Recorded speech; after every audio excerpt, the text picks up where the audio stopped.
لقد كان لكم في رسول الله أسوة حسنة لمن كان يرجو الله واليوم الآخر وذكر الله كثيرا۔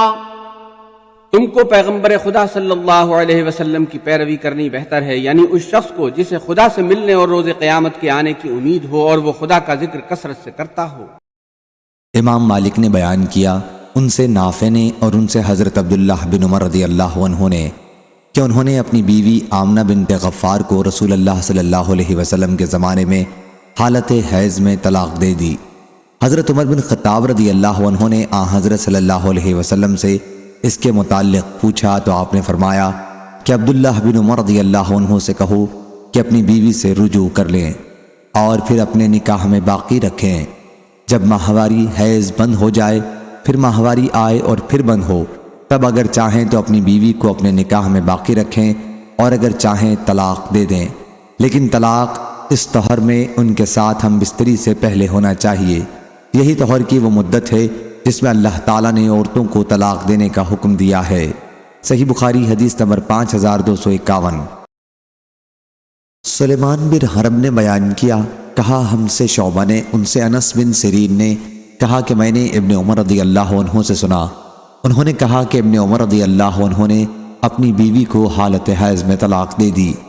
پھر عمر رضی اللہ عنہ نے اس کا ذکر نبی کریم صلی اللہ علیہ وسلم سے کیا۔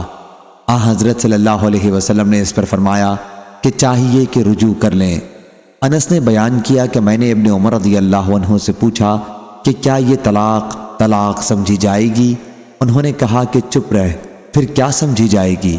اور قتادہ نے بیان کیا، ان سے یونس بن جبیر نے اور ان سے ابن عمر رضی اللہ عنہ نے بیان کیا کہ حضرت صلی اللہ علیہ وسلم نے ابن عمر رضی اللہ عنہ سے فرمایا اسے حکم دو کہ رجوع کر لے۔ یونس بن جبیر نے بیان کیا کہ میں نے پوچھا کیا یہ طلاق سمجھی جائے گی؟ ابن عمر رضی اللہ عنہ نے کہا تو کیا سمجھتا ہے؟ اگر کوئی کسی فرض کے ادا کرنے سے عاجز بن جائے یا احمق ہو جائے۔ صحیح بخاری حدیث نمبر 5252۔ ابو محمد عبداللہ بن عمرو منقری نے کہا ہم سے عبد الوارث بن سعید نے، کہا ہم سے ایوب سختیانی نے، انہوں نے سعید بن جبیر سے، انہوں نے ابن عمر سے، انہوں نے کہا یہ طلاق جو میں نے حیض میں دی تھی مجھ پر شمار کی گئی۔ صحیح بخاری حدیث نمبر 5253۔ امام اوزاعی نے بیان کیا، کہا کہ میں نے زہری سے پوچھا کہ رسول اللہ صلی اللہ علیہ وسلم کی کن بیوی نے حضرت صلی اللہ علیہ وسلم سے پناہ مانگی تھی؟ انہوں نے بیان کیا کہ مجھے عروہ بن زبیر نے خبر دی اور انہیں حضرت عائشہ رضی اللہ عنہا نے کہ جو ان کی بیٹی امیمہ یا اسما جب حضور اکرم صلی اللہ علیہ وسلم کے یہاں نکاح کے بعد لائی گئیں اور حضرت صلی اللہ علیہ وسلم ان کے پاس گئے تو اس نے یہ کہہ دیا کہ میں تم سے اللہ کی پناہ مانگتی ہوں۔ حضرت صلی اللہ علیہ وسلم نے اس پر فرمایا کہ تم نے بہت بڑی چیز سے پناہ مانگی ہے، اپنے میکے چلی جاؤ۔ ابو عبداللہ حضرت امام بخاری رحمہ اللہ نے اس حدیث کو حجاج بن یوسف بن ابی منی سے، اس نے بھی اپنے دادا ابو منی عبید اللہ بن ابی زیاد سے، انہوں نے زہری سے، انہوں نے عروہ سے، انہوں نے عائشہ رضی اللہ عنہا سے روایت کیا ہے۔ صحیح بخاری حدیث نمبر 5254۔ ابو اسید رضی اللہ عنہ نے بیان کیا کہ ہم نبی کریم صلی اللہ علیہ وسلم کے ساتھ باہر نکلے اور ایک باغ میں پہنچے جس کا نام شوت تھا۔ جب ہم وہاں جا کر اور باغوں کے درمیان پہنچے تو بیٹھ گئے۔ حضرت صلی اللہ علیہ وسلم نے فرمایا کہ تم لوگ یہیں بیٹھو۔ پھر آپ باغ میں گئے، جونیاں لائی جا چکی تھیں اور انہیں کھجور کے ایک گھر میں اتارا۔ اس کا نام امیبہ بنت نعمان بن شراحیل تھا۔ ان کے ساتھ ایک دایا بھی ان کی دیکھ بھال کے لیے تھی۔ جب حضور صلی اللہ علیہ وسلم ان کے پاس گئے تو فرمایا کہ اپنے آپ کو میرے حوالے کر دے۔ اس نے کہا کیا کوئی شہزادی کسی عام آدمی کے لیے اپنے آپ کو حوالے کر سکتی ہے؟ بیان کیا کہ اس پر حضور صلی اللہ علیہ وسلم نے اپنا شفقت کا ہاتھ ان کی طرف بڑھا کر اس کے سر پر رکھا تو اس نے کہا کہ میں تم سے اللہ کی پناہ مانگتی ہوں۔ حضرت صلی اللہ علیہ وسلم نے فرمایا تم نے اسی سے پناہ مانگی جس سے پناہ مانگی جاتی ہے۔ اس کے بعد حضرت صلی اللہ علیہ وسلم باہر ہمارے پاس تشریف لائے اور فرمایا ابو اسید اسے 2 رازقیہ کپڑے پہنا کر اسے اس کے گھر پہنچاؤ۔ صحیح بخاری حدیث نمبر 5255۔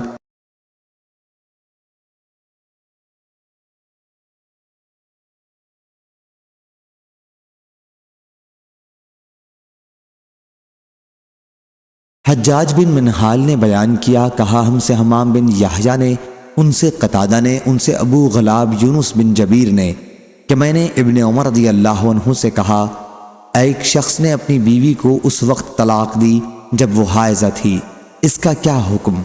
اس پر انہوں نے کہا، تم ابن عمر رضی اللہ عنہ کو جانتے ہو۔ ابن عمر رضی اللہ عنہ نے اپنی بیوی کو اس وقت طلاق دی تھی جب وہ حائضہ تھی۔ پھر عمر رضی اللہ عنہ نبی کریم صلی اللہ علیہ وسلم کی خدمت میں حاضر ہوئے، اس کے متعلق آپ سے پوچھا۔ حضور صلی اللہ علیہ وسلم نے انہیں حکم دیا کہ ابن عمر رضی اللہ عنہ اس وقت اپنی بیوی سے رجعت کر لیں، پھر جب وہ حیض سے پاک ہو جائیں تو اس وقت اگر ابن عمر رضی اللہ عنہ چاہیں تو انہیں طلاق دیں۔ میں نے عرض کیا، کیا اسے بھی حضرت صلی اللہ علیہ وسلم نے طلاق شمار کیا تھا؟ ابن عمر رضی اللہ عنہ نے کہا، اگر کوئی عاجز ہے اور حماقت کا ثبوت دے تو اس کا کیا علاج ہے؟ صحیح بخاری حدیث نمبر 5258۔ سہل بن سعد سعدی رضی اللہ عنہ نے خبر دی کہ عویمر اجلانی رضی اللہ عنہ عاصم بن عدی انصاری رضی اللہ عنہ کے پاس آئے اور ان سے کہا کہ اے عاصم، تمہارا کیا خیال ہے؟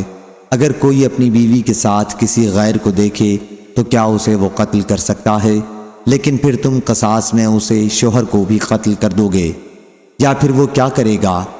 عاصم، میرے لیے یہ مسئلہ آپ رسول اللہ صلی اللہ علیہ وسلم سے پوچھ دیجئے۔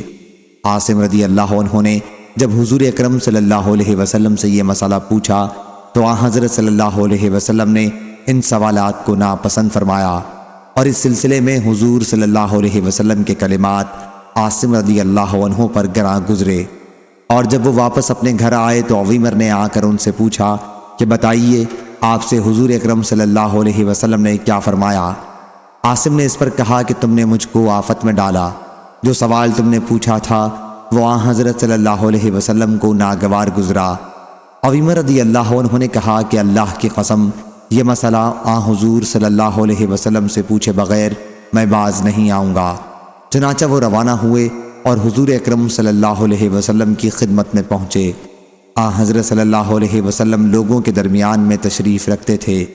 عویمر رضی اللہ عنہ نے عرض کیا، یا رسول اللہ صلی اللہ علیہ وسلم، اگر کوئی شخص اپنی بیوی کے ساتھ کسی غیر کو پا لیتا ہے تو آپ کا کیا خیال ہے؟ کیا وہ اسے قتل کر دے؟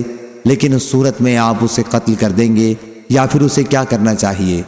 حضور اکرم صلی اللہ علیہ وسلم نے فرمایا، اللہ تعالیٰ نے تمہاری بیوی کے بارے میں وحی نازل کی ہے، اس لیے تم جاؤ اور اپنی بیوی کو بھی ساتھ لاؤ۔ سہل رضی اللہ عنہ نے بیان کیا کہ پھر دونوں میاں بیوی نے لعان کیا۔ لوگوں کے ساتھ میں بھی رسول اللہ صلی اللہ علیہ وسلم کے ساتھ اس وقت موجود تھا۔ لعان سے جب دونوں فارغ ہوئے تو حضرت عویمر رضی اللہ عنہ نے عرض کیا، یا رسول اللہ صلی اللہ علیہ وسلم، اگر اس کے بعد بھی میں اسے اپنے پاس رکھوں تو اس کا مطلب یہ ہوگا کہ میں جھوٹا ہوں۔ چنانچہ انہوں نے حضور صلی اللہ علیہ وسلم کے حکم سے پہلے ہی اپنی بیوی کو 3 طلاق دی۔ ابن شہاب نے بیان کیا کہ پھر لعان کرنے والے کے لیے یہی طریقہ جاری ہو گیا۔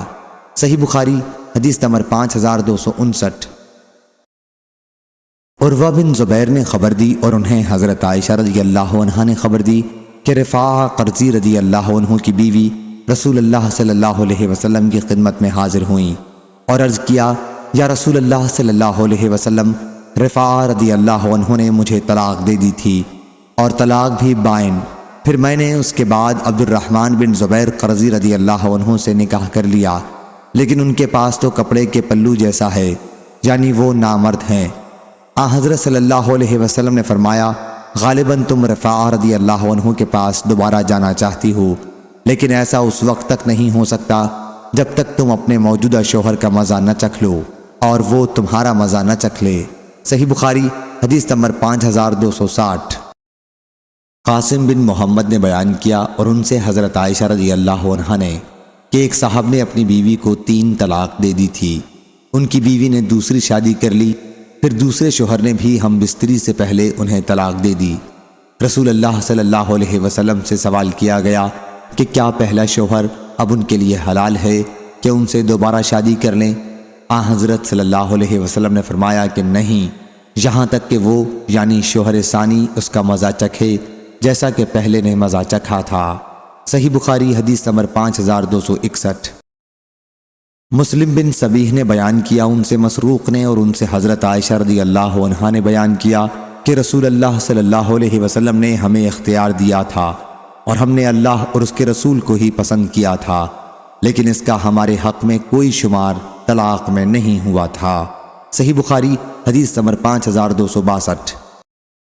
عامر نے بیان کیا، ان سے مسروق نے بیان کیا کہ میں نے حضرت عائشہ رضی اللہ عنہا سے اختیار کے متعلق سوال کیا تو انہوں نے کہا کہ نبی کریم صلی اللہ علیہ وسلم نے ہمیں اختیار دیا تھا، تو کیا محض یہ اختیار طلاق بن جاتا؟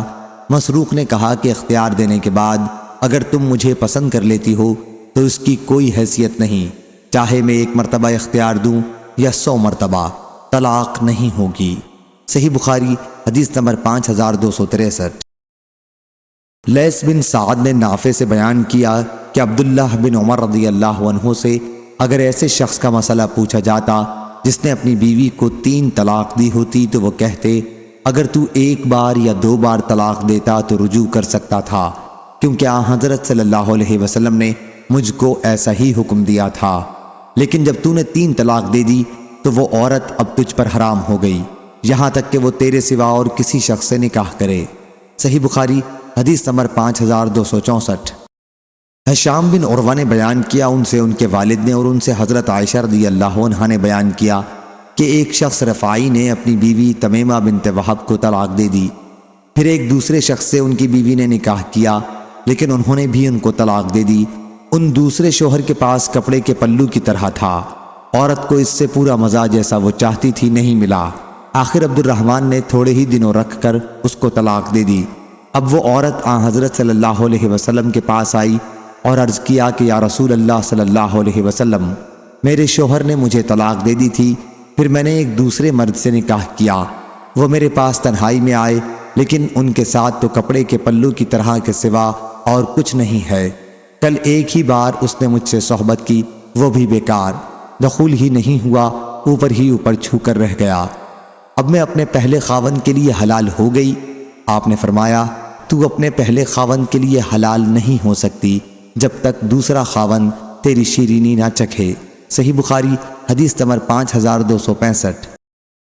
معاویہ بن سلام نے بیان کیا، ان سے یحییٰ بن ابی کثیر نے، ان سے یعلی بن حکیم نے، ان سے سعید بن جبیر نے، انہوں نے انہیں خبر دی کہ انہوں نے ابن عباس رضی اللہ عنہ سے سنا، انہوں نے بیان کیا کہ اگر کسی نے اپنی بیوی کو اپنے اوپر حرام کہا تو یہ کوئی چیز نہیں، اور فرمایا کہ تمہارے لیے رسول اللہ صلی اللہ علیہ وسلم کی پیروی عمدہ پیروی ہے۔ صحیح بخاری حدیث نمبر 5266۔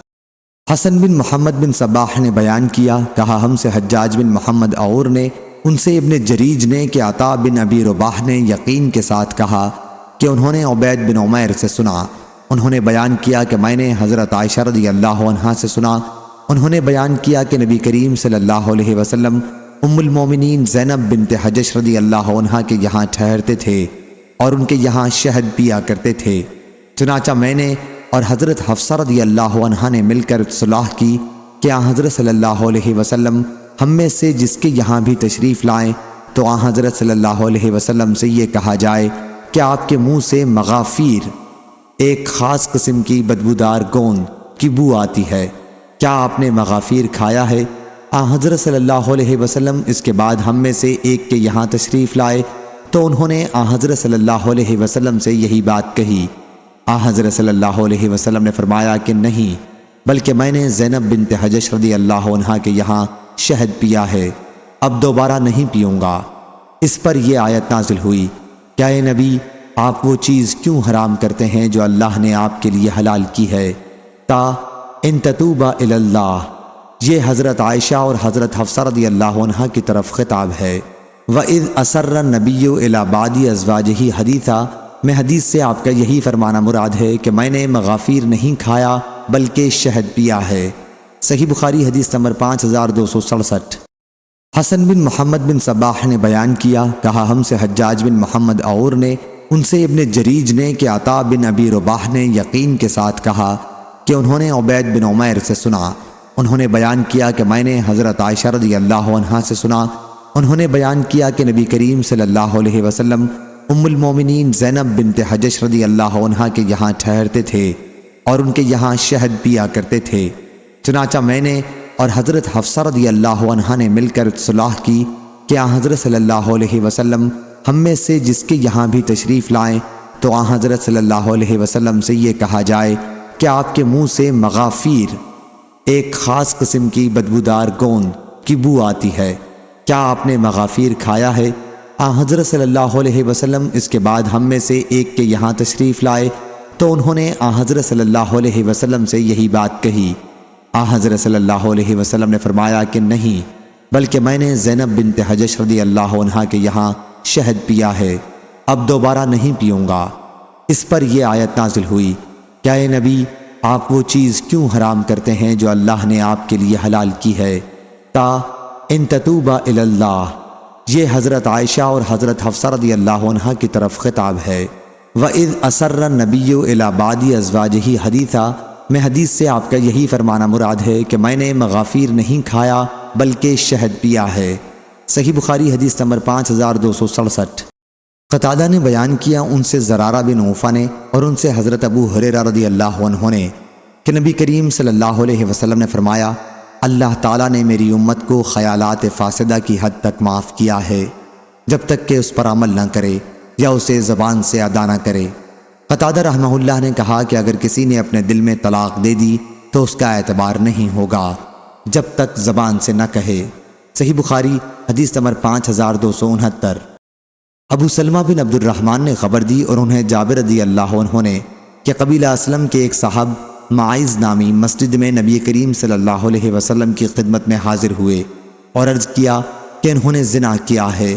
آن حضرت صلی اللہ علیہ وسلم نے ان سے منہ موڑ لیا، لیکن پھر وہ آن حضرت صلی اللہ علیہ وسلم کے سامنے آ گئے اور زنا کا اقرار کیا۔ پھر انہوں نے اپنے اوپر 4 مرتبہ شہادت دی تو آن حضرت صلی اللہ علیہ وسلم نے انہیں مخاطب کرتے ہوئے فرمایا، تم پاگل تو نہیں ہو؟ کیا واقعی تم نے زنا کیا ہے؟ انہوں نے عرض کیا کہ جی ہاں۔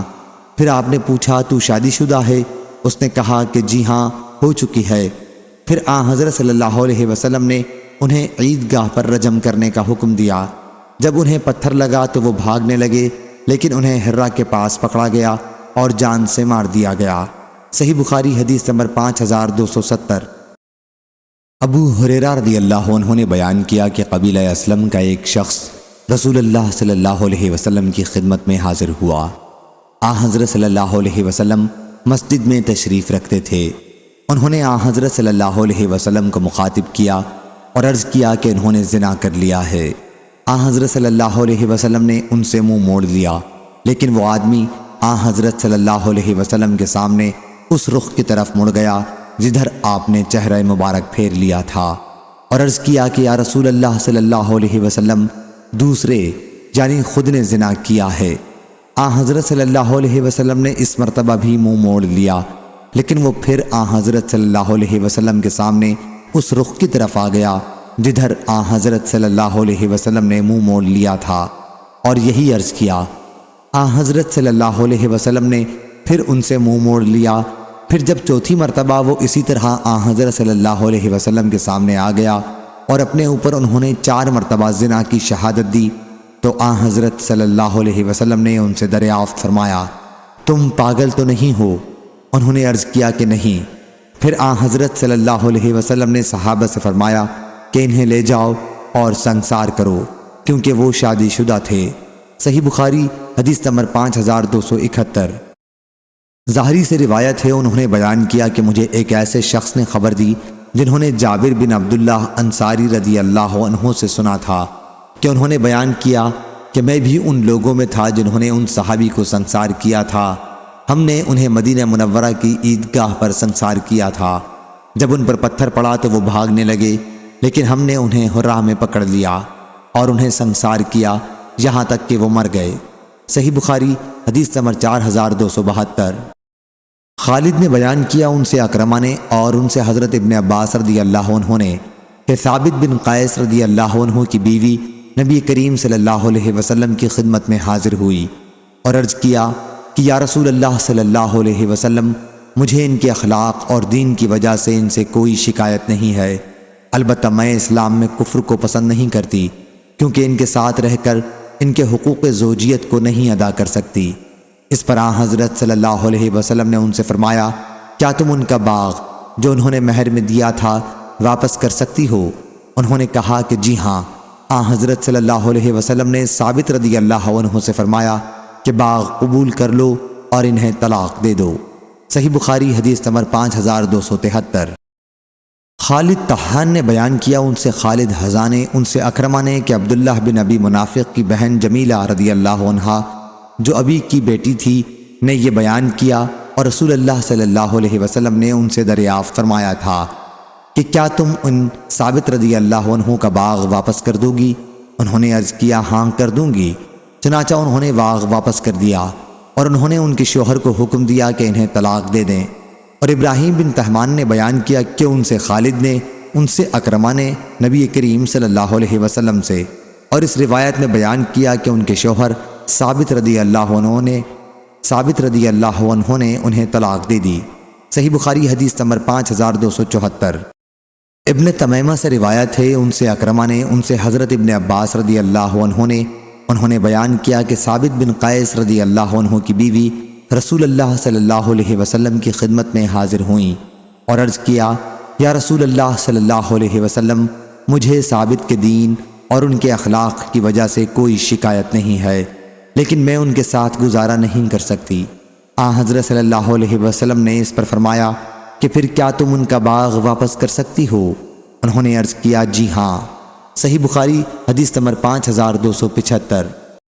حضرت ابن عباس رضی اللہ عنہ نے بیان کیا کہ ثابت بن قیس بن شماس رضی اللہ عنہ کی بیوی نبی کریم صلی اللہ علیہ وسلم کے پاس آئیں اور عرض کیا یا رسول اللہ صلی اللہ علیہ وسلم، ثابت رضی اللہ عنہ کے دین اور ان کے اخلاق سے مجھے کوئی شکایت نہیں، لیکن مجھے خطرہ ہے کہ میں ثابت رضی اللہ عنہ کی ناشکری میں نہ پھنس جاؤں۔ آن حضرت صلی اللہ علیہ وسلم نے اس پر ان سے دریافت فرمایا کیا تم ان کا باغ جو انہوں نے مہر میں دیا تھا واپس کر سکتی ہو؟ انہوں نے عرض کیا جی ہاں۔ چنانچہ انہوں نے وہ باغ واپس کر دیا اور آن حضرت صلی اللہ علیہ وسلم کے حکم سے ثابت رضی اللہ عنہ نے انہیں اپنے سے جدا کر دیا۔ صحیح بخاری حدیث نمبر 5276۔ سلیمان بن حرب نے بیان کیا ان سے حماد بن یزید نے بیان کیا ان سے ایوب سختیانی نے ان سے اکرمہ نے یہی قصہ مرسلاً نقل کیا اور اس میں خاتون کا نام جمیلہ آیا ہے۔ صحیح بخاری حدیث نمبر 5277۔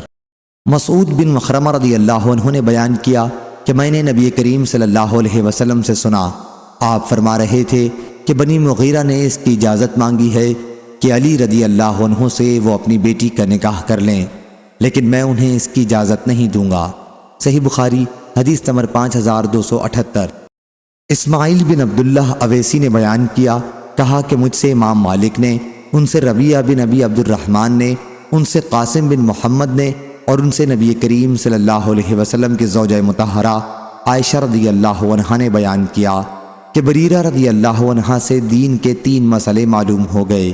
اول یہ کہ انہیں آزاد کیا گیا اور پھر ان کے شوہر کے بارے میں اختیار دیا گیا کہ چاہیں ان کے نکاح میں رہیں ورنہ الگ ہو جائیں، اور رسول اللہ صلی اللہ علیہ وسلم نے انہی کے بارے میں فرمایا کہ ولا اسی سے قائم ہوتی ہے جو آزاد کرے۔ اور ایک مرتبہ حضور اکرم صلی اللہ علیہ وسلم گھر میں تشریف لائے تو ایک ہانڈی میں گوشت پکایا جا رہا تھا، پھر کھانے کے لیے آن حضرت صلی اللہ علیہ وسلم کے سامنے روٹی اور گھر کا سالن پیش کیا گیا۔ آن حضرت صلی اللہ علیہ وسلم نے فرمایا کہ میں نے تو دیکھا کہ ہانڈی میں گوشت بھی پک رہا ہے۔ عرض کیا گیا کہ جی ہاں، لیکن وہ گوشت بریرہ رضی اللہ عنہا کو صدقے میں ملا ہے، اور آن حضرت صلی اللہ علیہ وسلم صدقہ نہیں کھاتے۔ آن حضرت صلی اللہ علیہ وسلم نے فرمایا کہ وہ ان کے لیے صدقہ ہے اور ہمارے لیے بریرہ رضی اللہ عنہا کی طرف سے تحفہ ہے۔ صحیح بخاری حدیث نمبر 5279۔ حمام نے بیان کیا ان سے قتادہ نے، ان سے اکرمہ نے اور ان سے ابن عباس رضی اللہ عنہ نے کہ میں نے انہیں غلام دیکھا تھا۔ آپ کی مراد بریرہ رضی اللہ عنہا کے شوہر مغیث سے تھی۔ صحیح بخاری حدیث نمبر 5280۔ ابن عباس رضی اللہ عنہ نے بیان کیا کہ یہ مغیث بنی فلاں کے غلام تھے۔ آپ کا اشارہ بریرہ رضی اللہ عنہا کے شوہر کی طرف تھا۔ گویا اس وقت بھی میں انہیں دیکھ رہا ہوں کہ مدینے کی گلیوں میں وہ بریرہ رضی اللہ عنہا کے پیچھے پیچھے روتے پھر رہے ہیں۔ صحیح بخاری حدیث نمبر 5281۔ حضرت ابن عباس رضی اللہ عنہ نے بیان کیا کہ بریرہ رضی اللہ عنہا کے شوہر ایک حبشی غلام تھے، ان کا مغیث نام تھا، وہ بنی فلاں کے غلام تھے۔ جیسے وہ منظر اب بھی میری آنکھوں میں ہے کہ وہ مدینہ کی گلیوں میں بریرہ رضی اللہ عنہا کے پیچھے پیچھے پھر رہے ہیں۔ صحیح بخاری حدیث نمبر 5282۔ عبد الوہاب ثقفی نے خبر دی، کہا ہم سے خالد حذا نے، ان سے اکرمہ نے اور ان سے ابن عباس رضی اللہ عنہ نے کہ بریرہ رضی اللہ عنہا کے شوہر غلام تھے اور ان کا نام مغیث تھا۔ گویا میں اس وقت اس کو دیکھ رہا ہوں جب وہ بریرہ رضی اللہ عنہا کے پیچھے پیچھے روتے ہوئے پھر رہے تھے اور آنسوؤں سے ان کی داڑھی تر ہو رہی تھی۔ اس پر نبی کریم صلی اللہ علیہ وسلم نے عباس رضی اللہ عنہ سے فرمایا، عباس کیا تمہیں مغیث کی بریرہ سے محبت اور بریرہ کی مغیث سے نفرت پر حیرت نہیں ہوئی؟ آخر حضور اکرم صلی اللہ علیہ وسلم نے بریرہ رضی اللہ عنہا سے فرمایا، کاش تم اس کے بارے میں اپنا فیصلہ بدل دیتی۔ انہوں نے عرض کیا، یا رسول اللہ صلی اللہ علیہ وسلم، کیا آپ مجھے اس کا حکم فرما رہے ہیں؟ حضرت صلی اللہ علیہ وسلم نے فرمایا، میں صرف سفارش کر رہا ہوں۔ انہوں نے اس پر کہا کہ مجھے مغیث کے پاس رہنے کی خواہش نہیں ہے۔ صحیح بخاری حدیث نمبر 5283۔ شعبہ نے خبر دی، انہیں حکم نے، انہیں ابراہیم نخعی نے، انہیں اسود نے کہ عائشہ رضی اللہ عنہا نے بریرہ رضی اللہ عنہا کو خریدنے کا ارادہ کیا، لیکن ان کے مالکوں نے کہا کہ وہ اسی شرط پر انہیں بیچ سکتے ہیں کہ بریرہ رضی اللہ عنہا کا ترکہ ہم لیں اور ان کے ساتھ ولا آزادی کے بعد انہی سے قائم ہو۔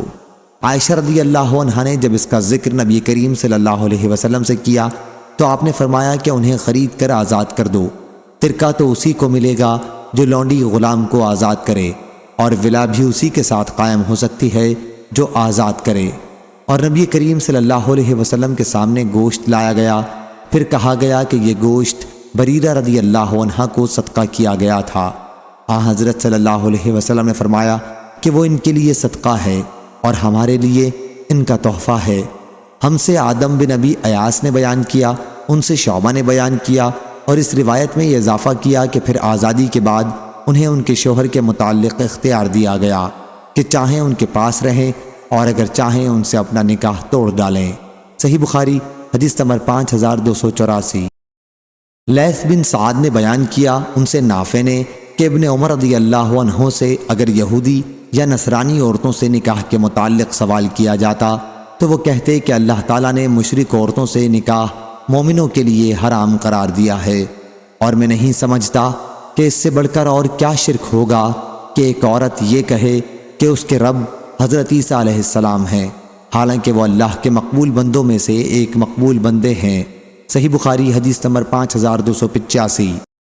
عطا خراسانی نے بیان کیا اور ان سے ابن عباس رضی اللہ عنہ نے کہ نبی کریم صلی اللہ علیہ وسلم اور مومنین کے لیے مشرکین دو طرح کے تھے، ایک تو مشرکین لڑائی کرنے والوں سے کہ حضرت صلی اللہ علیہ وسلم ان سے جنگ کرتے تھے اور وہ حضرت صلی اللہ علیہ وسلم سے جنگ کرتے تھے، دوسرے عہد و پیمان کرنے والے مشرکین کہ حضرت صلی اللہ علیہ وسلم ان سے جنگ نہیں کرتے تھے اور نہ وہ حضرت صلی اللہ علیہ وسلم سے جنگ کرتے تھے۔ اور جب اہل حرب کی کوئی عورت اسلام قبول کرنے کے بعد ہجرت کر کے مدینہ منورہ آتی تو انہیں اس وقت تک پیغام نکاح نہ دیا جاتا یہاں تک کہ انہیں حیض آتا، اور پھر وہ اس سے پاک ہوتیں، پھر جب وہ پاک ہو جاتی تو ان سے نکاح جائز ہو جاتا۔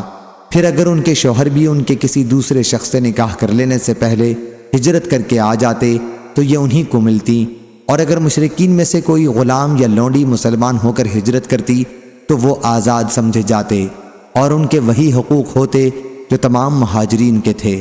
پھر عطا نے معاہد مشرکین کے سلسلے میں مجاہد کی حدیث کی طرح سے صورتحال بیان کی کہ اگر معاہد مشرکین کی کوئی غلام یا لونڈی ہجرت کر کے آ جاتی تو انہیں ان کے مالک مشرکین کو واپس نہیں کیا جاتا تھا، البتہ جو ان کی قیمت ہوتی وہ واپس کر دی جاتی تھی۔ صحیح بخاری حدیث نمبر 5286۔ اور عطا نے حضرت ابن عباس رضی اللہ عنہ سے بیان کیا کہ قریبہ بنت ابی امیہ عمر بن خطاب رضی اللہ عنہ کے نکاح میں تھیں۔ پھر عمر رضی اللہ عنہ نے مشرکین سے نکاح کی مخالفت کی آیت کے بعد انہیں طلاق دے دی تو معاویہ بن ابی سفیان رضی اللہ عنہ نے ان سے نکاح کر لیا، اور ام الحکم بنت ابی سفیان عیاض بن غنم فہری کے نکاح میں تھیں۔ اس وقت اس نے انہیں طلاق دی اور وہ مدینہ ہجرت کر کے آ گئیں، اور عبداللہ بن عثمان ثقفی نے ان سے نکاح کیا۔ صحیح بخاری حدیث نمبر 5287۔ عروہ بن زبیر نے خبر دی اور ان سے نبی کریم صلی اللہ علیہ وسلم کے زوجہ مطہرہ عائشہ رضی اللہ عنہا نے بیان کیا کہ مومن عورتیں جب ہجرت کر کے نبی کریم صلی اللہ علیہ وسلم کے پاس آتی تھیں تو آن حضرت صلی اللہ علیہ وسلم انہیں آزماتے تھے بوجہ اللہ تعالیٰ کے اس ارشاد کے کہ اے وہ لوگو جو ایمان لے آئے ہو، جب مومن عورتیں تمہارے پاس ہجرت کر کے آئیں تو انہیں آزماؤ، آخر آیت تک۔ عائشہ رضی اللہ عنہا نے بیان کیا کہ پھر ان ہجرت کرنے والی مومن عورتوں میں سے جو اس شرط کا اقرار کر لیتی جس کا ذکر اسی سورہ ممتحنہ میں ہے کہ اللہ کا کسی کو شریک نہ ٹھہراؤ گی، تو وہ آزمائش میں پوری سمجھی جاتی تھیں۔ چنانچہ جب وہ اس کا اپنی زبان سے اقرار کر لیتی تو رسول اللہ صلی اللہ علیہ وسلم ان سے فرماتے کہ اب جاؤ، میں نے تم سے عہد لے لیا ہے، ہرگز نہیں، واللہ آن حضرت صلی اللہ علیہ وسلم کے ہاتھ نے بیعت لیتے وقت کسی عورت کا ہاتھ کبھی نہیں چھوا۔ آن حضرت صلی اللہ علیہ وسلم ان سے صرف زبان سے بیعت لیتے تھے۔ واللہ آن حضرت صلی اللہ علیہ وسلم نے عورتوں سے صرف انہی چیزوں کا عہد لیا جن کا اللہ نے آپ کو حکم دیا تھا۔ بیعت لینے کے بعد آپ ان سے فرماتے کہ میں نے تم سے عہد لے لیا ہے، یا آپ صرف زبان سے کہتے کہ میں نے تم سے بیعت لے لی۔ صحیح بخاری حدیث نمبر 5288۔ اسماعیل بن ابی اویس نے بیان کیا ان سے ان کے بھائی عبد الحمید نے، ان سے سلیمان بن بلال نے، ان سے حمید طویل نے کہ انہوں نے حضرت انس بن مالک رضی اللہ عنہ سے سنا، انہوں نے بیان کیا کہ رسول اللہ صلی اللہ علیہ وسلم نے اپنی ازواج مطہرات سے اعلاق کیا تھا۔ حضرت صلی اللہ علیہ وسلم کے پاؤں میں موچ آ گئی تھی، اس لیے آپ نے اپنے بالا خانے میں 29 دن تک قیام فرمایا۔ پھر آپ وہاں سے اترے، لوگوں نے کہا کہ یا رسول اللہ صلی اللہ علیہ وسلم، آپ نے 1 مہینے کا اعلاق کیا تھا۔ حضرت صلی اللہ علیہ وسلم نے فرمایا کہ مہینہ 29 دن کا بھی ہوتا ہے۔ صحیح بخاری حدیث نمبر 5289۔ لیث بن سعد نے بیان کیا ان سے نافع نے کہ ابن عمر رضی اللہ عنہ اس اعلاق کے بارے میں جس کا ذکر اللہ تعالیٰ نے کیا ہے فرماتے تھے کہ مدت پوری ہونے کے بعد کسی کے لیے جائز نہیں سوا اس کے کہ قاعدے کے مطابق اپنی بیوی کو اپنے پاس ہی روک لے یا پھر طلاق دے، جیسا کہ اللہ تعالیٰ نے حکم دیا ہے۔ اور حضرت امام بخاری نے کہا کہ مجھ سے اسماعیل نے بیان کیا کہ ان سے امام مالک نے بیان کیا، ان سے نافع نے اور ان سے حضرت ابن عمر رضی اللہ عنہ نے کہ جب 4 مہینے گزر جائیں تو اسے قاضی کے سامنے پیش کیا جائے گا یہاں تک کہ وہ طلاق دے دے، اور طلاق اس وقت تک نہیں ہوتی جب تک طلاق دی نہ جائے۔ اور حضرت عثمان، علی، ابو دردہ اور عائشہ اور 12 دوسرے صحابہ رضوان اللہ علیہم سے بھی ایسا ہی منقول ہے۔ صحیح بخاری حدیث نمبر 5290۔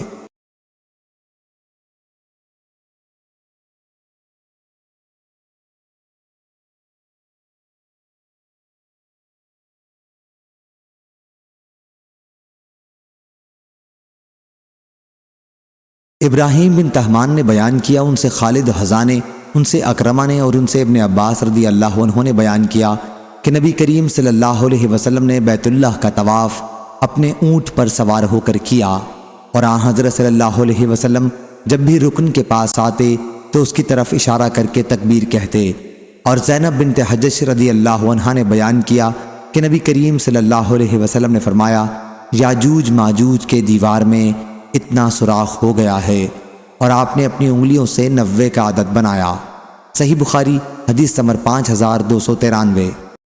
حضرت ابو ہریرہ رضی اللہ عنہ نے بیان کیا کہ ابو القاسم صلی اللہ علیہ وسلم نے فرمایا جمعے میں ایک گھڑی ایسی آتی ہے جو مسلمان بھی اس وقت کھڑا نماز پڑھے اور اللہ سے کوئی خیر مانگے تو اللہ اسے ضرور دے گا، حضرت صلی اللہ علیہ وسلم نے اس ساعت کی وضاحت کرتے ہوئے اپنے دست مبارک سے اشارہ کیا اور اپنی انگلیوں کو درمیانی انگلی اور چھوٹی انگلی کے بیچ میں رکھا، جس سے ہم نے سمجھا کہ آپ اس ساعت کو بہت مختصر ہونے کو بتا رہے ہیں۔ صحیح بخاری حدیث نمبر 5294۔ انس بن مالک رضی اللہ عنہ نے بیان کیا کہ نبی کریم صلی اللہ علیہ وسلم کے زمانے میں ایک یہودی نے ایک لڑکی پر ظلم کیا، اس کے چاندی کے زیورات جو وہ پہنے ہوئے تھی چھین لیے اور اس کا سر کچل دیا۔ لڑکی کے گھر والے اسے حضرت صلی اللہ علیہ وسلم کے پاس لائے تو اس کی زندگی کی بس آخری گھڑی باقی تھی اور وہ بول نہیں سکتی تھی۔ حضرت صلی اللہ علیہ وسلم نے اس سے پوچھا کہ تمہیں کس نے مارا ہے؟ فلاں نے۔ حضرت صلی اللہ علیہ وسلم نے اس واقعے سے غیر متعلق آدمی کا نام لیا، اس لیے اس نے اپنے سر کے اشارے سے کہا کہ نہیں بیان کیا کہ پھر حضرت صلی اللہ علیہ وسلم نے ایک دوسرے شخص کا نام لیا اور وہ بھی اس واقعے سے غیر متعلق تھا، تو لڑکی نے سر کے اشارے سے کہا کہ نہیں۔ پھر حضرت صلی اللہ علیہ وسلم نے دریافت فرمایا کہ فلاں نے تمہیں مارا ہے؟ تو اس لڑکی نے سر کے اشارے سے ہاں کہا۔ اس کے بعد اس یہودی نے بھی اس جرم کا اقرار کر لیا تو حضرت صلی اللہ علیہ وسلم نے اس کے لیے حکم دیا اور اس کا سر بھی 2 پتھروں سے کچل دیا گیا۔ صحیح بخاری حدیث نمبر 5295۔ ابن عمر رضی اللہ عنہ نے بیان کیا کہ میں نے نبی کریم صلی اللہ علیہ وسلم سے سنا، آپ فرما رہے تھے کہ فتنہ ادھر سے اٹھے گا، اور آپ نے مشرق کی طرف اشارہ کیا۔ صحیح بخاری حدیث نمبر 5296۔ عبداللہ بن ابی اوفر رضی اللہ عنہ نے بیان کیا کہ ہم رسول اللہ صلی اللہ علیہ وسلم کے ساتھ ایک سفر میں تھے۔ جب سورج ڈوب گیا تو حضرت صلی اللہ علیہ وسلم نے ایک صحابی حضرت بلال رضی اللہ عنہ سے فرمایا کہ اتر کر میرے لیے ستو گھول، کیونکہ آپ روزے سے تھے۔ انہوں نے عرض کیا یا رسول اللہ صلی اللہ علیہ وسلم، اگر اندھیرا ہونے دیں تو بہتر ہے۔ حضرت صلی اللہ علیہ وسلم نے فرمایا کہ اتر کر ستو گھول۔ انہوں نے عرض کیا یا رسول اللہ صلی اللہ علیہ وسلم، اگر آپ اور اندھیرا ہو لینے دیں تو بہتر ہے، ابھی دن باقی ہے۔ پھر حضرت صلی اللہ علیہ وسلم نے فرمایا کہ اترو اور ستو گھول لو۔ آخر تیسری مرتبہ کہنے پر انہوں نے اتر کر حضرت صلی اللہ علیہ وسلم کا ستو گھولا۔ حضرت صلی اللہ علیہ وسلم نے اسے پیا۔ پھر آپ نے اپنے ہاتھ سے مشرق کی طرف اشارہ کیا اور فرمایا کہ جب تم دیکھو کہ رات ادھر سے آ رہی ہے تو روزے دار کو افطار کر لینا چاہیے۔ صحیح بخاری حدیث نمبر 5297۔ عبداللہ بن مسعود رضی اللہ عنہ نے بیان کیا کہ نبی کریم صلی اللہ علیہ وسلم نے فرمایا تم میں سے کسی کو سحری کھانے سے بلال کی پکار نہ روکے، یا آپ نے فرمایا کہ ان کی اذان، کیونکہ وہ پکارتے ہیں، یا فرمایا اذان دیتے ہیں تاکہ اس وقت نماز پڑھنے والا رک جائے۔ اس کا اعلان سے یہ مقصود نہیں ہوتا کہ صبح صادق ہو گئی۔ اس وقت یزید بن زری نے اپنے دونوں ہاتھ بلند کیے صبح کاذب کی صورت بتانے کے لیے، پھر ایک ہاتھ کو دوسرے پر پھیلایا صبح صادق کی صورت کے اظہار کے لیے۔ صحیح بخاری حدیث نمبر 5298۔ جعفر بن ربیعہ نے بیان کیا، ان سے عبد الرحمن بن حرمز نے، انہوں نے حضرت ابو ہریرہ رضی اللہ عنہ سے سنا کہ رسول اللہ صلی اللہ علیہ وسلم نے فرمایا بخیل اور سخی کی مثال 2 آدمیوں جیسی ہے جن پر لوہے کی 2 زر ہیں، سینے سے گردن تک ہیں۔ سخی جب بھی کوئی چیز خرچ کرتا ہے تو زرہ اس کے چمڑے پر ڈھیلی ہو جاتی ہے اور اس کے پاؤں کی انگلیوں تک پہنچ جاتی ہے اور پھیل کر اتنی بڑھ جاتی ہے کہ اس کے نشان قدم کو مٹاتی چلتی ہے۔ لیکن بخیل جب بھی خرچ کا ارادہ کرتا ہے تو اس کی زرہ کا ہر حلقہ اپنی اپنی جگہ چمٹ جاتا ہے۔ وہ اسے ڈھیلا کرنا چاہتا ہے لیکن وہ ڈھیلا نہیں ہوتا۔ اس وقت آپ نے اپنی انگلی سے اپنے حلق کی طرف اشارہ کیا۔ صحیح بخاری حدیث نمبر 5299۔ لیث بن سعد نے بیان کیا، ان سے یحییٰ بن سعید انصاری نے، اور انہوں نے انس بن مالک انصاری رضی اللہ عنہ سے سنا، بیان کیا کہ رسول اللہ صلی اللہ علیہ وسلم نے فرمایا تمہیں بتاؤں کہ قبیلہ انصار کا سب سے بہتر گھرانہ کون سا ہے؟ صحابہ نے عرض کیا ضرور بتائیے یا رسول اللہ صلی اللہ علیہ وسلم۔ آپ نے فرمایا کہ بنو نجار کا، اس کے بعد ان کا مرتبہ ہے جو ان سے قریب ہیں، یعنی بنو عبد اشہل کا، اس کے بعد وہ ہیں جو ان سے قریب ہیں، بنو حارث بن خزرج کا، اس کے بعد وہ ہیں جو ان سے قریب ہیں، بنو سعدہ کا۔ پھر حضرت صلی اللہ علیہ وسلم نے اپنے ہاتھ سے اشارہ کیا اور اپنی مٹھی بند کی۔ پھر اسے اس طرح کھولا جیسے کوئی اپنے ہاتھ کی چیز کو پھینکتا ہے۔ پھر فرمایا کہ انصار کے ہر گھرانے میں خیر ہے۔ صحیح بخاری حدیث نمبر 5300۔ ابو حازم نے بیان کیا کہ میں نے رسول اللہ صلی اللہ علیہ وسلم کے صحابی سہل بن سعد سعدی رضی اللہ عنہ سے سنا۔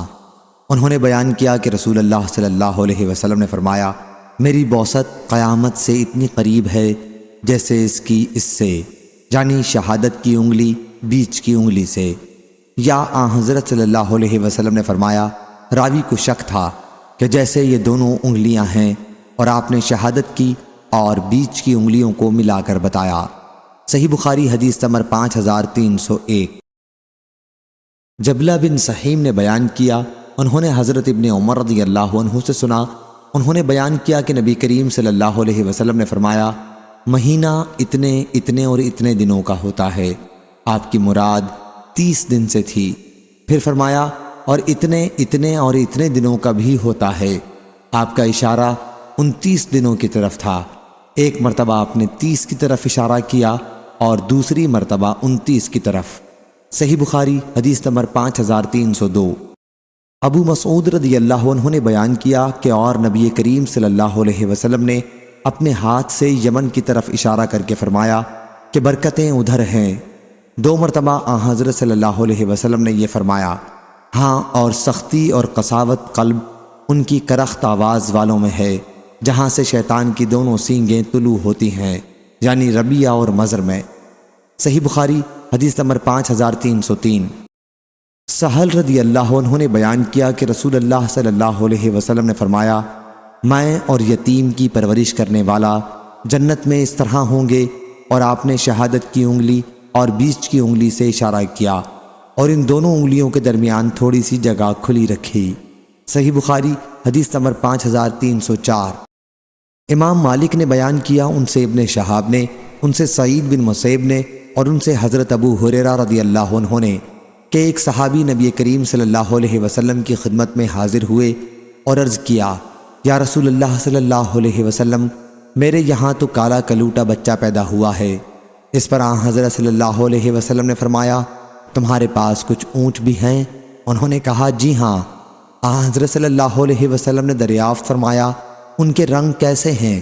انہوں نے کہا کہ سرخ رنگ کے ہیں۔ حضرت صلی اللہ علیہ وسلم نے دریافت فرمایا، ان میں کوئی سیاہی مائل سفید اونٹ بھی ہے؟ انہوں نے کہا کہ جی ہاں۔ حضرت صلی اللہ علیہ وسلم نے اس پر فرمایا کہ پھر یہ کہاں سے آ گیا؟ انہوں نے کہا کہ اپنی نسل کے کسی بہت پہلے کے اونٹ پر یہ پڑا ہوگا۔ حضرت صلی اللہ علیہ وسلم نے فرمایا کہ اسی طرح تمہارا یہ لڑکا بھی اپنی نسل کے کسی دور کے رشتہ دار پر پڑا ہوگا۔ صحیح بخاری حدیث نمبر 5305۔ نافع نے بیان کیا، اور ان سے عبداللہ نے کہ قبیلہ انصار کے ایک صحابی نے اپنی بیوی پر تہمت لگائی، تو نبی کریم صلی اللہ علیہ وسلم نے دونوں میاں بیوی سے قسم کھلوائی اور پھر دونوں میں جدائی کرا دی۔ صحیح بخاری حدیث نمبر 5306۔ اکرمہ نے بیان کیا، اور ان سے ابن عباس رضی اللہ عنہ نے کہ ہلال بن امیہ نے اپنی بیوی پر تہمت لگائی، پھر وہ آئے اور گواہی دی۔ نبی کریم صلی اللہ علیہ وسلم نے اس وقت فرمایا، اللہ خوب جانتا ہے کہ تم میں سے ایک جھوٹا ہے، تو کیا تم میں سے کوئی جو واقعی گناہ کا مرتکب ہوا ہو رجوع کرے گا؟ اس کے بعد ان کی بیوی کھڑی ہوئیں اور انہوں نے گواہی دی اپنے بری ہونے کی۔ صحیح بخاری حدیث نمبر 5307۔ سہل بن سعد سعدی رضی اللہ عنہ نے خبر دی کہ عویمر اجلانی رضی اللہ عنہ عاصم بن عدی انصاری رضی اللہ عنہ کے پاس آئے اور ان سے کہا کہ عاصم، آپ کا کیا خیال ہے کہ ایک شخص اگر اپنی بیوی کے ساتھ غیر مرد کو دیکھے تو کیا اسے قتل کر دے گا؟ لیکن پھر آپ لوگ اسے بھی قتل کر دیں گے، آخر اسے کیا کرنا چاہیے؟ عاصم رضی اللہ عنہ، میرے لیے یہ مسئلہ پوچھ دو۔ چنانچہ عاصم رضی اللہ عنہ نے رسول اللہ صلی اللہ علیہ وسلم سے یہ مسئلہ پوچھا۔ حضرت صلی اللہ علیہ وسلم نے اس طرح کے سوالات کو ناپسند فرمایا اور اظہار ناگواری کیا۔ عاصم رضی اللہ عنہ نے اس سلسلے میں حضرت صلی اللہ علیہ وسلم سے جو کچھ سنا اس کا بہت اثر لیا۔ پھر جب گھر واپس آئے تو عویمر رضی اللہ عنہ ان کے پاس آئے اور پوچھا، عاصم رضی اللہ عنہ، آپ کو رسول اللہ صلی اللہ علیہ وسلم نے کیا جواب دیا؟ عاصم رضی اللہ عنہ نے کہا عویم رضی اللہ عنہ تم نے میرے ساتھ اچھا معاملہ نہیں کیا، جو مسئلہ تم نے پوچھا تھا حضرت صلی اللہ علیہ وسلم نے اسے ناپسند فرمایا۔ عویم رضی اللہ عنہ نے کہا کہ اللہ کی قسم جب تک میں یہ مسئلہ حضرت صلی اللہ علیہ وسلم سے معلوم نہ کر لوں باز نہیں آؤں گا۔ چنانچہ عویم رضی اللہ عنہ حضور صلی اللہ علیہ وسلم کی خدمت میں حاضر ہوئے۔ حضرت صلی اللہ علیہ وسلم اس وقت صحابہ کے درمیان میں موجود تھے۔ انہوں نے عرض کیا یا رسول اللہ صلی اللہ علیہ وسلم، آپ کا اس شخص کے متعلق کیا ارشاد ہے جو اپنی بیوی کے ساتھ غیر مرد کو دیکھے؟ کیا وہ اسے قتل کر دے؟ لیکن پھر آپ لوگ اسے قصاص میں قتل کر دیں گے تو پھر اسے کیا کرنا چاہیے؟ حضرت صلی اللہ علیہ وسلم نے فرمایا کہ تمہارے اور تمہاری بیوی کے بارے میں ابھی وحی نازل ہوئی ہے، جاؤ اور اپنی بیوی کو لے کر آؤ۔ سہل رضی اللہ عنہ نے بیان کیا کہ پھر ان دونوں نے لعان کیا۔ میں بھی حضرت صلی اللہ علیہ وسلم کے پاس اس وقت موجود تھا۔ جب لعان سے فارغ ہوئے تو عویم رضی اللہ عنہ نے کہا کہ یا رسول اللہ صلی اللہ علیہ وسلم، اگر اب بھی میں اسے اپنی بیوی کو اپنے ساتھ رکھتا ہوں تو اس کا مطلب یہ ہے کہ میں جھوٹا ہوں۔ چنانچہ انہوں نے انہیں 3 طلاقیں حضرت صلی اللہ علیہ وسلم کے حکم سے پہلے ہی دے دیں۔ ابن شہاب نے بیان کیا کہ پھر یہی لعان کرنے والوں کے لیے سنت طریقہ مقرر ہو گیا۔ صحیح بخاری حدیث نمبر 5308۔ ابن جریج نے خبر دی، کہا کہ مجھے ابن شہاب نے لعان کے بارے میں اور یہ کہ شریعت کی طرف سے اس کا سنت طریقہ کیا ہے خبر دی۔ بنی سعدہ کے سہل بن سعد رضی اللہ عنہ سے انہوں نے بیان کیا کہ قبیلہ انصار کے ایک صحابی رسول اللہ صلی اللہ علیہ وسلم کی خدمت میں حاضر ہوئے اور عرض کیا یا رسول اللہ صلی اللہ علیہ وسلم، اس شخص کے متعلق آپ کا کیا ارشاد ہے جو اپنی بیوی کے ساتھ غیر مرد کو دیکھے؟ کیا وہ اسے قتل کر دے یا اسے کیا کرنا چاہیے؟ انہی کے بارے میں اللہ تعالیٰ نے قرآن مجید کی وہ آیت نازل کی جس میں لعان کرنے والوں کے لیے تفصیلات بیان ہوئی ہیں۔ حضرت صلی اللہ علیہ وسلم نے ان سے فرمایا کہ اللہ تعالیٰ نے تمہاری بیوی کے بارے میں فیصلہ کر دیا ہے۔ بیان کیا کہ پھر دونوں نے مسجد میں لعان کیا۔ میں اس وقت وہاں موجود تھا۔ جب دونوں لعان سے فارغ ہوئے تو انصاری صحابی نے عرض کیا یا رسول اللہ صلی اللہ علیہ وسلم، اگر اب بھی میں اسے اپنے نکاح میں رکھوں گا تو اس کا مطلب یہ ہوگا کہ میں نے اس پر جھوٹی تہمت لگائی تھی۔ چنانچہ لعان سے فارغ ہونے کے بعد انہوں نے حضرت صلی اللہ علیہ وسلم کے حکم سے پہلے ہی انہیں 3 طلاقیں دے دیں۔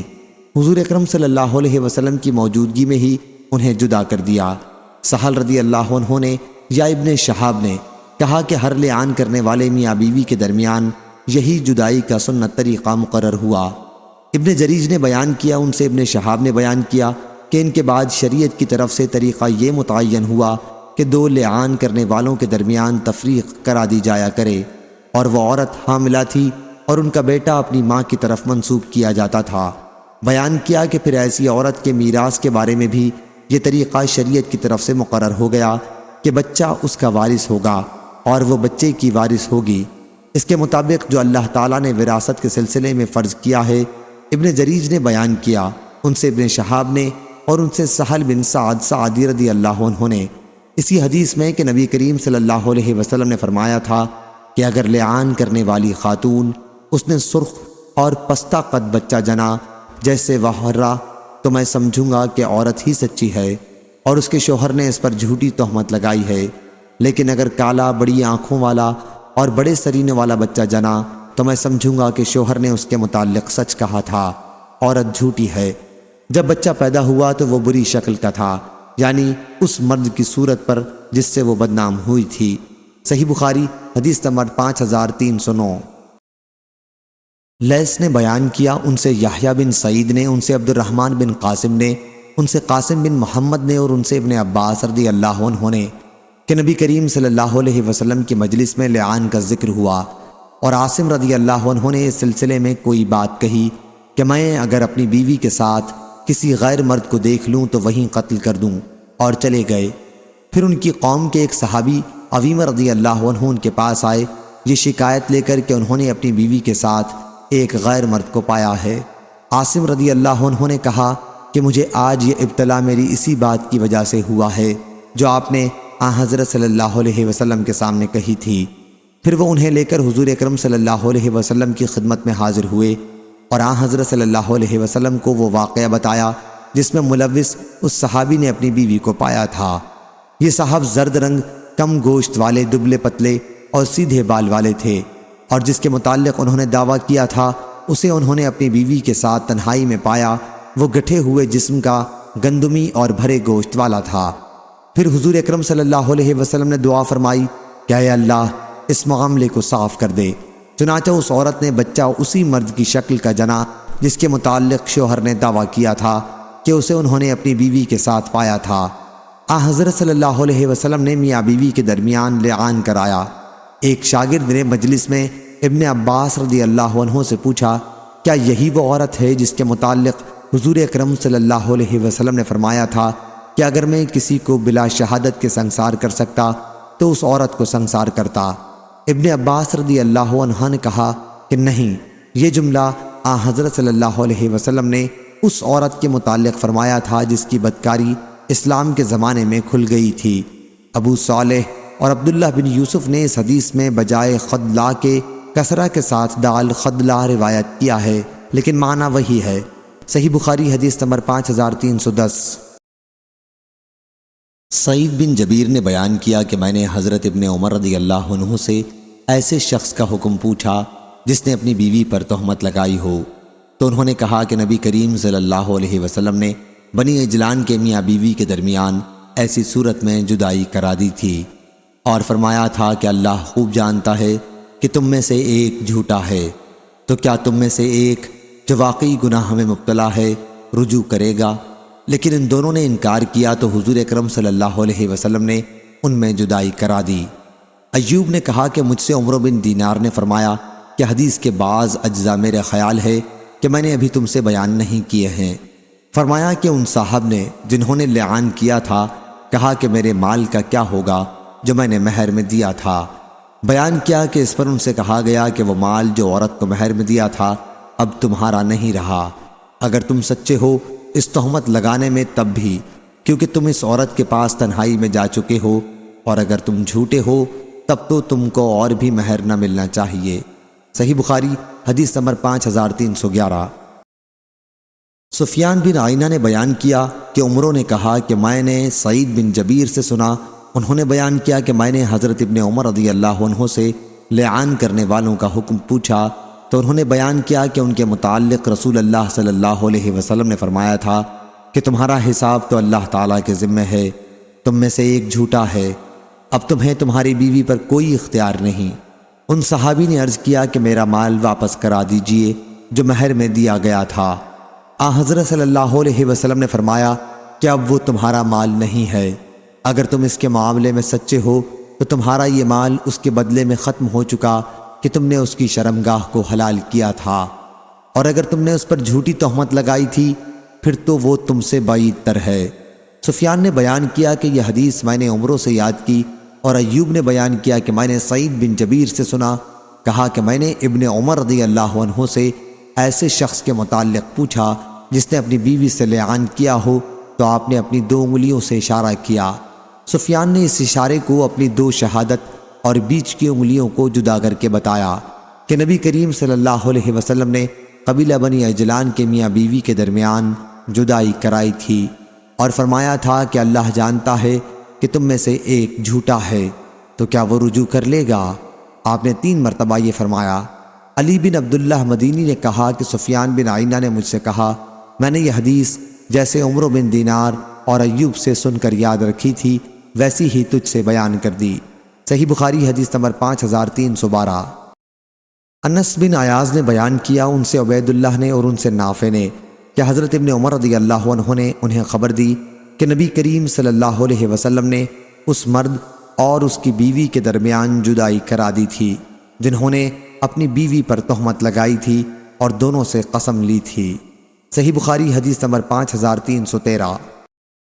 ابن عمر رضی اللہ عنہ نے بیان کیا کہ قبیلہ انصار کے ایک صاحب اور ان کی بیوی کے درمیان رسول اللہ صلی اللہ علیہ وسلم نے لعان کرایا تھا اور دونوں کے درمیان جدائی کرا دی تھی۔ صحیح بخاری حدیث نمبر 5314۔ نافع نے بیان کیا اور ان سے ابن عمر رضی اللہ عنہ نے کہ نبی کریم صلی اللہ علیہ وسلم نے ایک صاحب اور ان کی بیوی کے درمیان لعان کرایا تھا۔ پھر ان صاحب نے اپنی بیوی کے لڑکے کا انکار کیا تو آن حضرت صلی اللہ علیہ وسلم نے دونوں کے درمیان جدائی کرا دی اور لڑکا عورت کو دے دیا۔ صحیح بخاری حدیث نمبر 5315۔ عبد الرحمن بن قاسم نے خبر دی، انہیں قاسم بن محمد نے اور انہیں ابن عباس رضی اللہ عنہ نے انہوں نے بیان کیا کہ لعان کرنے والوں کا ذکر نبی کریم صلی اللہ علیہ وسلم کی مجلس میں ہوا تو عاصم بن عدی رضی اللہ عنہ نے اس پر ایک بات کہی کہ اگر میں اپنی بیوی کے ساتھ کسی کو پاؤں تو وہیں قتل کر ڈالوں۔ پھر واپس آئے تو ان کی قوم کے ایک صاحب ان کے پاس آئے اور ان سے کہا کہ میں نے اپنی بیوی کے ساتھ ایک غیر مرد کو پایا ہے۔ عاصم رضی اللہ عنہ نے کہا کہ اس معاملے میں میرا یہ ابتلا میری اس بات کی وجہ سے ہوا ہے جس کے کہنے کی جرت میں نے حضور صلی اللہ علیہ وسلم کے سامنے کی تھی۔ پھر وہ ان صاحب کو ساتھ لے کر آن حضرت صلی اللہ علیہ وسلم کے پاس گئے اور آن حضرت صلی اللہ علیہ وسلم کو اس صورت سے مطلع کیا جس میں انہوں نے اپنی بیوی کو پایا تھا۔ یہ صاحب زرد رنگ، کم گوشت والے اور سیدھے بالوں والے تھے، اور وہ جسے انہوں نے اپنی بیوی کے پاس پایا تھا گندمی گٹھے جسم کا زرد بھرے گوشت والا تھا، اس کے بال بہت زیادہ گھنگریالے تھے۔ حضور اکرم صلی اللہ علیہ وسلم نے فرمایا، اے اللہ معاملہ صاف کر دے۔ چنانچہ ان کی بیوی نے جو بچہ جنا وہ اسی شخص سے مشابہ تھا جس کے متعلق شوہر نے کہا تھا کہ انہوں نے اپنی بیوی کے پاس اسے پایا تھا۔ پھر حضور اکرم صلی اللہ علیہ وسلم نے دونوں کے درمیان لعان کرایا۔ ابن عباس رضی اللہ عنہ سے ایک شاگرد نے مجلس میں پوچھا، کیا یہ وہی عورت ہے جس کے متعلق حضور اکرم صلی اللہ علیہ وسلم نے فرمایا تھا کہ اگر میں کسی کو بلا شہادت سنسار کرتا تو اسے کرتا؟ ابن عباس رضی اللہ عنہ نے کہا کہ نہیں، یہ دوسری عورت تھی جو اسلام کے زمانے میں اعلانیہ بدکاری کیا کرتی تھی۔ صحیح بخاری حدیث نمبر 5316۔ شام نے بیان کیا، کہا کہ مجھ سے میرے والد نے بیان کیا اور ان سے حضرت عائشہ رضی اللہ عنہا نے اور ان سے نبی کریم صلی اللہ علیہ وسلم نے۔ دوسری سند اور حضرت امام بخاری رحمہ اللہ نے کہا کہ ہم سے عثمان بن ابی شیبہ نے بیان کیا، کہا ہم سے عبدہ نے بیان کیا، ان سے حشام نے، ان سے ان کے والد نے اور ان سے حضرت عائشہ رضی اللہ عنہا نے کہ رفاعہ قرظی رضی اللہ عنہ نے ایک خاتون سے نکاح کیا، پھر انہیں طلاق دے دی۔ اس کے بعد ایک دوسرے صاحب نے ان خاتون سے نکاح کر لیا۔ پھر وہ نبی کریم صلی اللہ علیہ وسلم کی خدمت میں حاضر ہوئیں اور اپنے دوسرے شوہر کا ذکر کیا اور کہا کہ وہ تو ان کے پاس آتے ہی نہیں، اور یہ کہ ان کے پاس کپڑے کے پلو جیسا ہے۔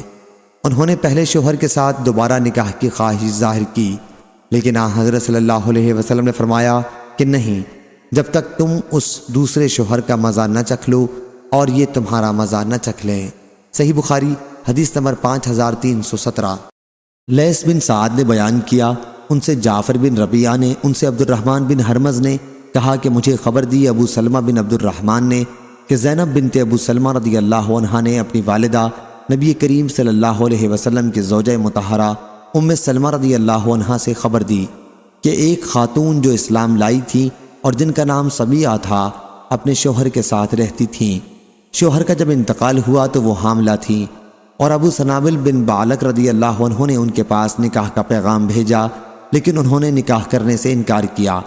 ابو سنابل نے کہا کہ اللہ کی قسم، جب تک عدت کی 2 مدتوں میں سے لمبی مدت نہ گزار لوں گی تمہارے لیے اس سے جس سے نکاح وہ کرنا چاہتی تھی نکاح کرنا صحیح نہیں ہوگا۔ پھر وہ وضع حمل کے بعد تقریباً 10 دن تک رکی رہیں۔ اس کے بعد حضور اکرم صلی اللہ علیہ وسلم کی خدمت میں حاضر ہوئیں تو آن حضور صلی اللہ علیہ وسلم نے فرمایا کہ اب نکاح کر لو۔ صحیح بخاری حدیث نمبر 5318۔ یحییٰ بن بکیر نے بیان کیا، ان سے لیث نے، ان سے یزید نے کہ ابن شہاب نے انہیں لکھا کہ عبید اللہ بن عبداللہ نے اپنے والد عبداللہ بن عتبہ بن مسعود سے انہیں خبر دی کہ انہوں نے ابن ارقم کو لکھا کہ سبیہ اسلمیہ سے پوچھیں کہ نبی کریم صلی اللہ علیہ وسلم نے ان کے متعلق کیا فتویٰ دیا تھا، تو انہوں نے فرمایا کہ جب میرے یہاں بچہ پیدا ہو گیا تو آن حضرت صلی اللہ علیہ وسلم نے مجھے فتویٰ دیا کہ اب میں نکاح کر لوں۔ صحیح بخاری حدیث نمبر 5319۔ امام مالک نے بیان کیا، ان سے حشام بن عروہ نے، ان سے ان کے والد نے، ان سے مسعور بن مخرمہ نے کہ سبیہ اسلمیہ اپنے شوہر کی وفات کے بعد چند دنوں تک حالت نفاس میں رہیں، پھر نبی کریم صلی اللہ علیہ وسلم کے پاس آ کر انہوں نے نکاح کی اجازت مانگی تو آن حضرت صلی اللہ علیہ وسلم نے انہیں اجازت دی اور انہوں نے نکاح کیا۔ صحیح بخاری حدیث نمبر 5320۔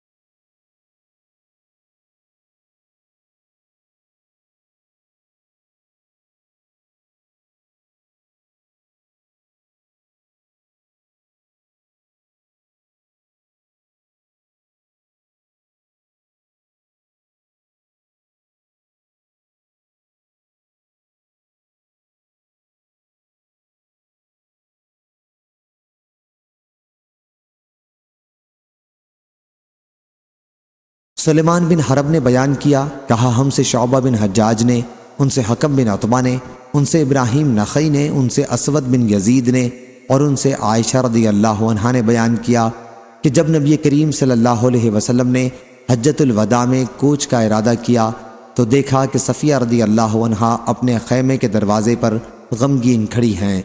حضرت صلی اللہ علیہ وسلم نے ان سے فرمایا یا اقرا، یا فرمایا راوی کو شک تھا، حلقی معلوم ہوتا ہے کہ تم ہمیں روک دو گی، کیا تم نے قربانی کے دن طواف کر لیا ہے؟ انہوں نے عرض کی کہ جی ہاں۔ حضرت صلی اللہ علیہ وسلم نے فرمایا کہ پھر چلو۔ صحیح بخاری حدیث نمبر 5329۔ امام حسن بصری نے بیان کیا کہ معقل بن یسار رضی اللہ عنہ نے اپنی بہن جمیلہ کا نکاح کیا، پھر ان کے شوہر نے انہیں ایک طلاق دی۔ صحیح بخاری حدیث نمبر 5330۔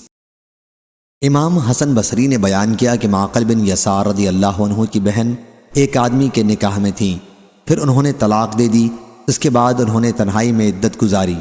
عدت کے دن جب ختم ہو گئے تو ان کے پہلے شوہر نے پھر معقل رضی اللہ عنہ کے پاس ان کے لیے نکاح کا پیغام بھیجا۔ معقل رضی اللہ عنہ کو اس پر بڑی غیرت آئی۔ انہوں نے کہا جب وہ عدت گزار رہی تھی تو اسے اس پر قدرت تھی کہ دوران عدت میں رجعت کر لیں، لیکن ایسا نہیں کیا اور اب میرے پاس نکاح کا پیغام بھیجتا ہے۔ چنانچہ وہ ان کے اور اپنی بہن کے درمیان میں حائل ہو گئے۔ اس پر یہ آیت نازل ہوئی، اور جب تم اپنی عورتوں کو طلاق دے چکو اور وہ اپنی مدت کو پہنچ چکیں تو تم انہیں مت روکو، آخر آیت تک۔ پھر رسول اللہ صلی اللہ علیہ وسلم نے انہیں بلا کر یہ آیت سنائی تو انہوں نے ضد چھوڑ دی اور اللہ کے حکم کے سامنے جھک گئے۔ صحیح بخاری حدیث نمبر 5331۔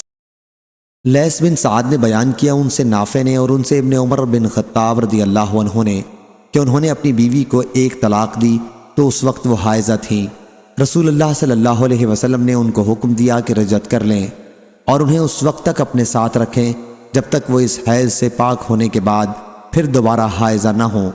اس وقت بھی ان سے کوئی تعرض نہ کریں، اور جب وہ اس حیض سے بھی پاک ہو جائیں تو اگر اس وقت انہیں طلاق دینے کا ارادہ ہو تو طہر میں اس سے پہلے کہ ان سے ہم بستری کریں طلاق دیں۔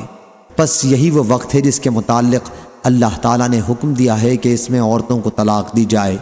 اور عبداللہ بن عمر رضی اللہ عنہ سے اگر اس کے متعلقہ ثلاثہ کے بارے میں سوال کیا جاتا تو سوال کرنے والے سے وہ کہتے کہ اگر تم نے 3 طلاقیں دے دی ہیں تو پھر تمہاری بیوی تم پر حرام ہے، یہاں تک کہ وہ تمہارے سوا دوسرے شوہر سے نکاح کرے۔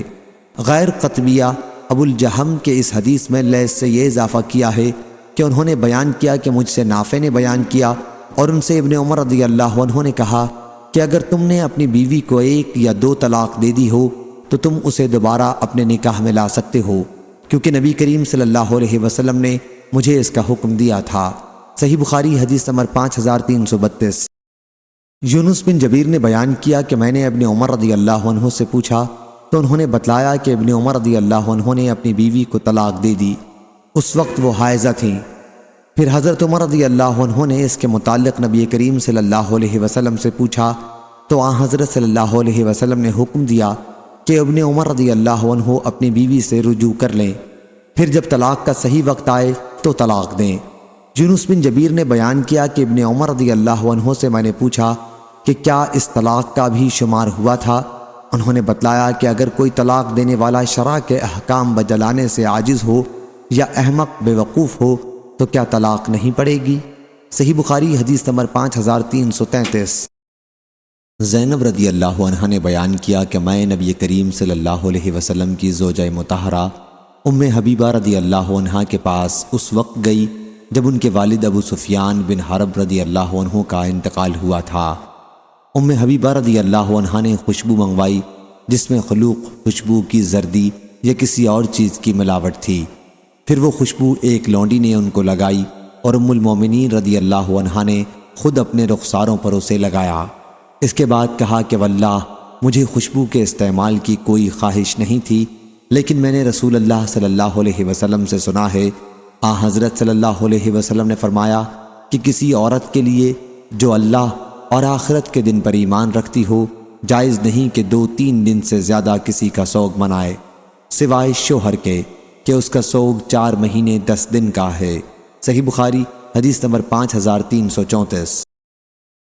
حضرت زینب رضی اللہ عنہا نے بیان کیا کہ اس کے بعد میں ام المومنین زینب بنت حجش رضی اللہ عنہا کے یہاں اس وقت گئی جب ان کے بھائی کا انتقال ہوا۔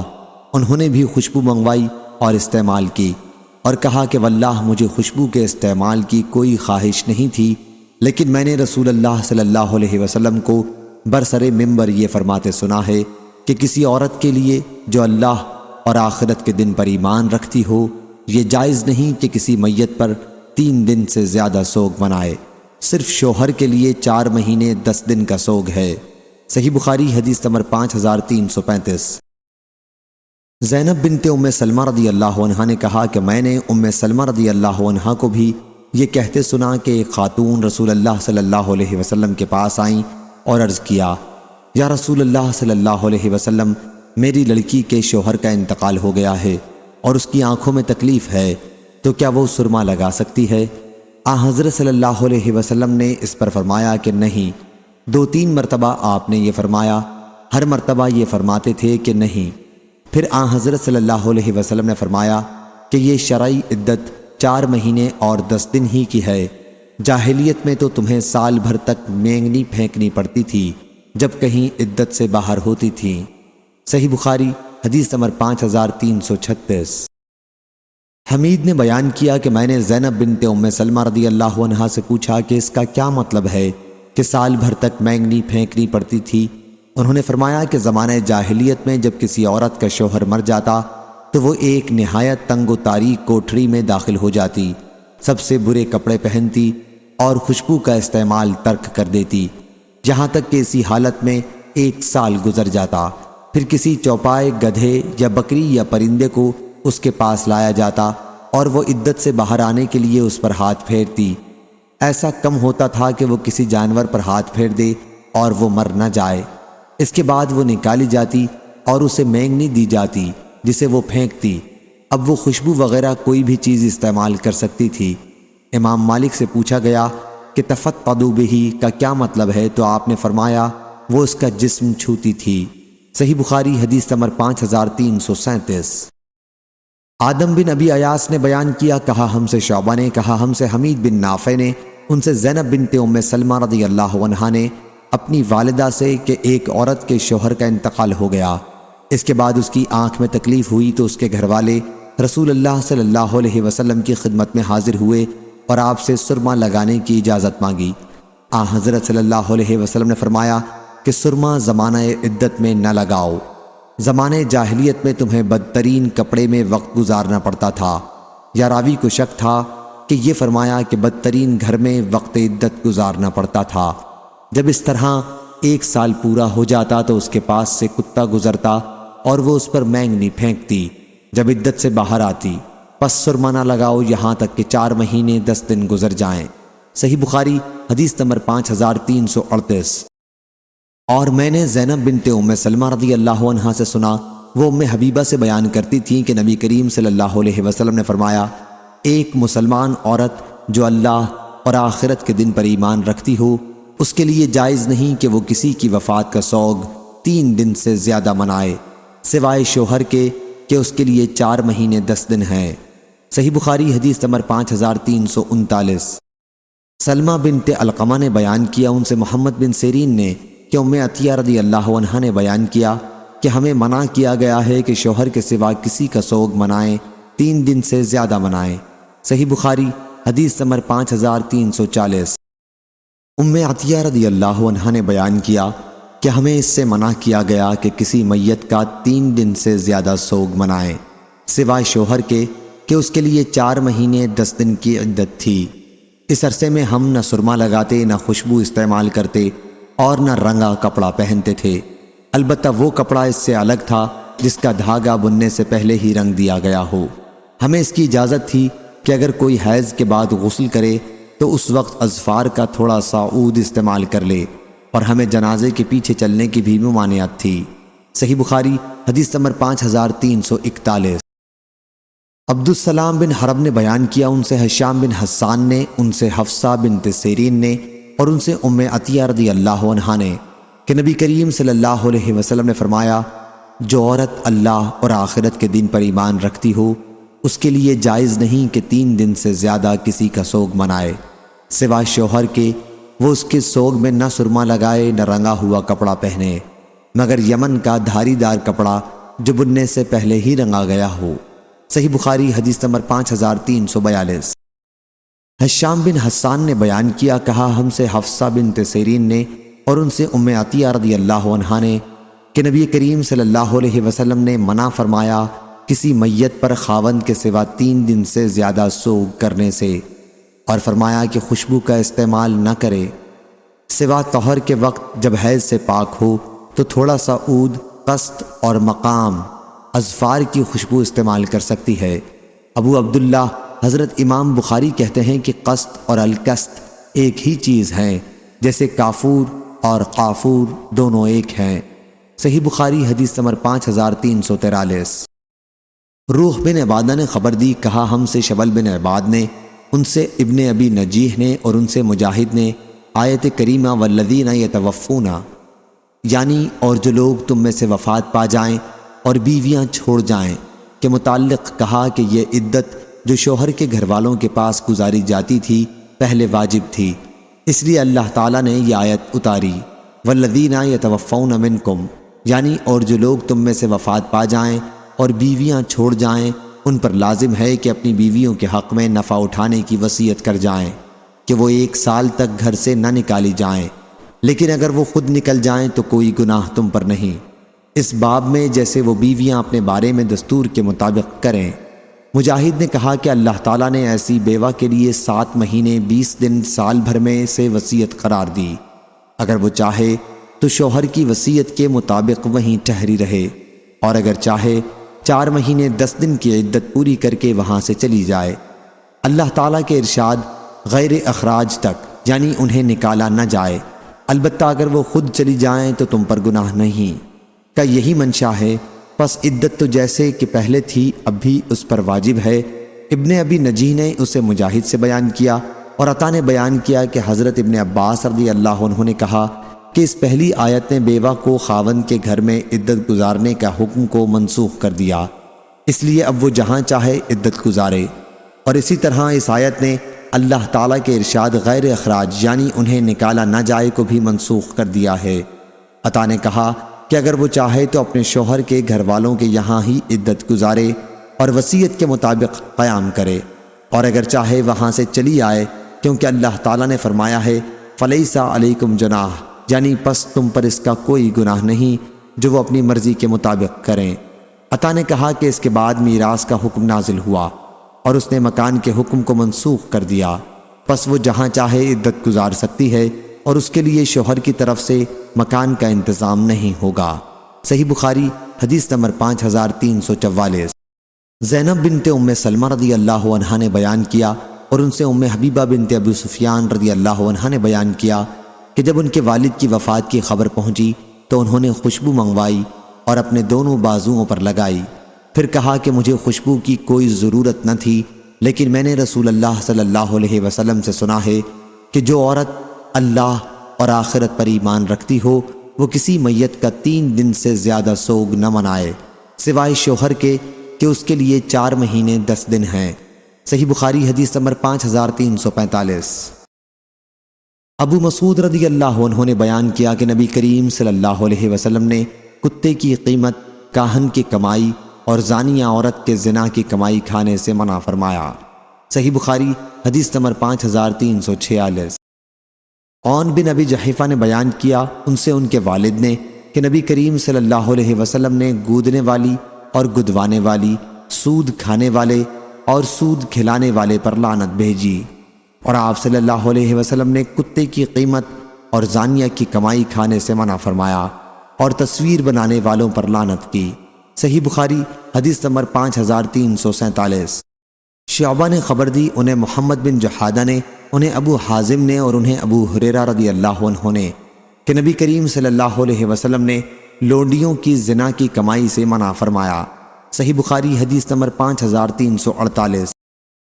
سعید بن جبیر نے بیان کیا کہ میں نے ابن عمر رضی اللہ عنہ سے ایسے شخص کے بارے میں سوال کیا جس نے اپنی بیوی پر تہمت لگائی ہو، تو انہوں نے کہا کہ نبی کریم صلی اللہ علیہ وسلم نے بنی عجلان قبیلہ کے میاں بیوی میں جدائی کرا دی تھی اور فرمایا تھا کہ اللہ خوب جانتا ہے کہ تم میں سے ایک جھوٹا ہے، تو کیا وہ رجوع کرے گا؟